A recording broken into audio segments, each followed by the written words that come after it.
We can't talk about 90s sitcoms without talking about Friends. And we can't talk about Friends without talking about Chandler. We saw him go from the insecure, lovesick puppy dog to the more self-assured man he became when he married Monica Geller. But was Monica really his one true love? We at The Binger have been wondering, what if Mr. Bing ended up with one of the many other gorgeous, bubbly, sophisticated women that passed through his atmosphere on the show?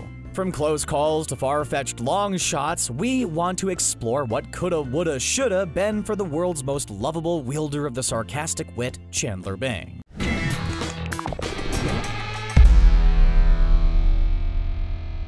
In the episode, the one where everybody finds out, Phoebe and Rachel visit ugly naked guy's vacant apartment to see about renting it. In doing so through the window, she sees that her friends Monica and Chandler are much more than just friends. And exhibitionists to boot. Once the initial shock wears off, she decides to have a little fun. First, I want to take off all my clothes and have you rub lotion on me.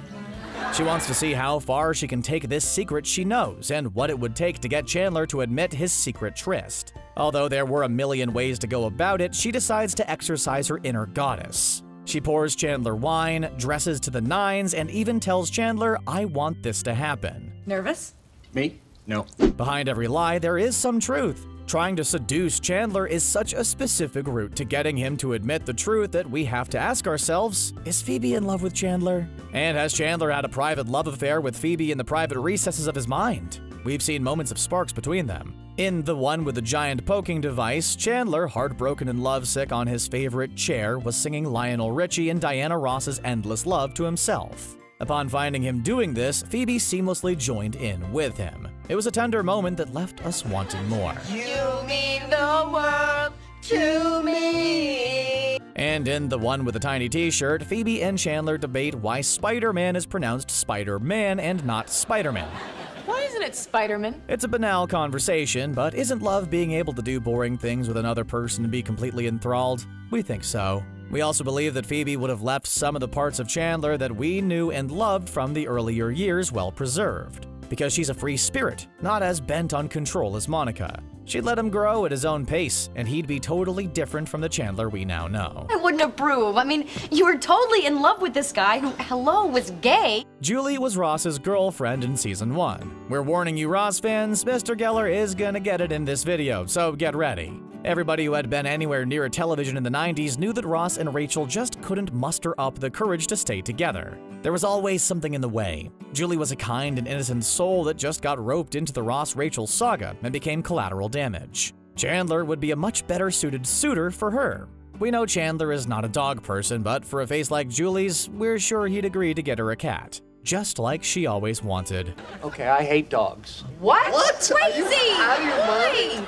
Emily is another one of Ross's girlfriends who never quite measured up to the untouchable Rachel Green, at least in Ross's heart. Ross took Emily for a ride and tried to hurry love, proposing marriage after knowing her just a few weeks.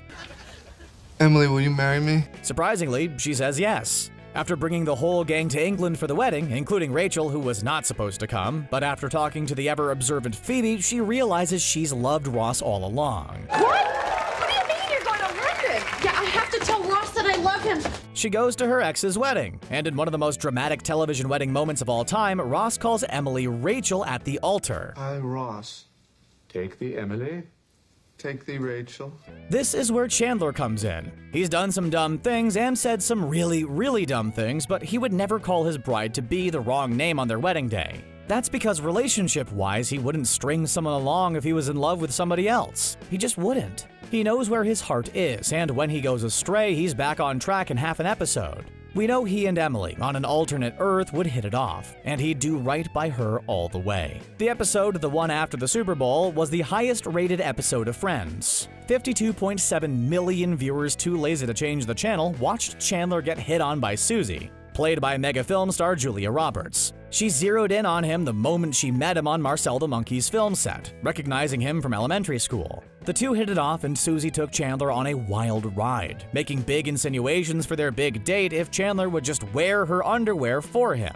Blinded by his ambitions, they go to a restaurant with Ross, Joey, and his date. They sneak off into the men's room like lovers do and pack themselves into a stall. She wants to see if he was a good boy and did as he was told. Long story short, Suzy manages to get him undressed and leaves him wearing only her hot pink underwear. Vengeance for lifting her skirt in the 4th grade. What do you mean, what do I mean? I mean, underpants, mister. That's what I mean. So why do we want to see them together? If Chandler apologized for his past transgressions, their relationship could start off on proper footing and blossom. Her adventurous spirit could have made for a more liberated and free Chandler, as long as he didn't scar her again. Why don't you give me your underpants? Oh, no. Can't help you. I'm not wearing any. Rachel's boss, Joanna, reveals she's crazy about Chandler. She thought he was the greatest thing since sliced bread. He just wasn't that into her. There was a bit of an issue with her mascara goop. He lets her down easy after some coaching from Rachel. Well, then you're gonna have to take her out again. No, she's really dull, and she gets this gross mascara goop thing in the corner of her eye. We think she just came on a little too strong. However, good old Chandler came circling back to her when he ran into her on the street in the later episode, the one with the cuffs. We discover her naughtier side when she handcuffs him pantless in her office. You're gonna leave me like this? Being humiliated by powerful women seems to be a recurring theme with Chandler. It seems like he's always had trouble with saying no to her. It could be that deep down inside, a domineering Bloomingdale's executive knows what Chandler really needs. In the episode, the one where they're going to a party, Joanna actually gets struck by a cab. Maybe Phoebe ran over her with her cab, eliminating her competition, but that's a theory for another video. So we'll never really know how a dominated Chandler would have turned out to be with Joanna at the helm of his life. We can only wonder and imagine. In the one where Ross can't flirt, Chandler shows us that, oh yes, he can flirt. Caitlin brought out a suave and smooth-talking Chandler we've never seen before. You're welcome. You couldn't let me have her, could you? Usually, women are only mildly amused by Chandler, or use him as a substitute lover for the man that they really want. But pizza delivery woman Caitlin got the James Bond treatment from Monica's boyfriend at the time. We know he's a loyal lover, but with Caitlin, we could have seen a more dominating Casanova-type Chandler. Kathy and Chandler's post-haircut love affair in the one with Joey's new girlfriend was quite a turn for Mr. Bing. Normally quite a straight shooter. We don't often see Chandler fall in love this easily and this fast, compared to with Monica, which took quite some time. Seeing as how she was dating Joey when she entered his life, this presented a top-level conflict in his life. This was the real thing for our boy Chan Chan, who would only violate the sanctitude of his best friendship with Joey for someone he truly loves. After admitting his feelings for Kathy to Joey, Joey concedes that they are the couple who is meant to be, and gives Chandler their blessing. Unfortunately, Kathy left Joey for Chandler, and then Chandler for her Play's co-star Nick, showing us she's a real heartbreaker. If Chandler could have seen past her cheating, we could see through his relationship with the one that got away. Clearly, you're having sex with him. Charlie was another woman whom Joey brought into the friends' inner circle but ended up with Ross thanks to their deep paleontological connection. Their love of bones brought their relationship to fruition and almost destroyed Ross and Joey's friendship, but they didn't quite get over the hump as she left Ross for her old flame Benjamin. Think about it. If Joey was too fluffy for Charlie and Ross too similar, Chandler's bowl of porridge would be just right. Seeing as how Charlie loves to laugh, Chandler would have her laughing all the way to the altar and beyond. Jill was clearly into Chandler, and trauma can be one heck of an aphrodisiac. When they got locked in the bank all the way back in season 1 and the one with the blackout, we saw a relationship develop that normally would take months to form. Their connection was undeniable, and we could hear Chandler's thoughts echoing all his insecurities as he incorrectly believed the Victoria's Secret model was out of his league. We can understand how love can be so insecure, and we want to be sure that we're sure, but take the chance, man. If you could only see what we see. In the end, the power comes back on and Jill and Chandler part ways without exchanging numbers. If he was the confident, self-assured man he became by the end of the series, he would have asked her out, and we could see what his life would be like with the one he really wanted. Calls out to me like a foghorn.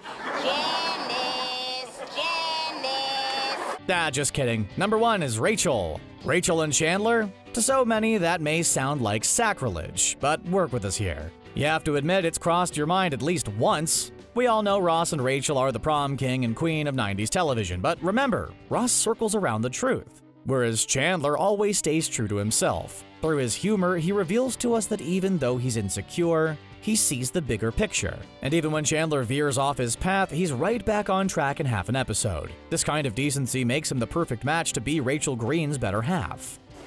Hey! I'm in college and I'm in a band. Yeah, okay. And let's not forget that when Rachel first met Chandler in the 80s, she was really attracted to him. And that hair! Ever since then, Rachel and Chandler have connected so well on every level. And she really gets him. That makes room for a mature kind of love that could last a long, long time. They've both matured a lot since the beginning of the series, and it would be a beautiful thing to see them mature together. Do you like our choices? Is there anyone that we missed? What relationship did you want to see Chandler explore? Let us know in the comments below, and please don't forget to like and subscribe for more from The Binger. Thanks a lot for watching.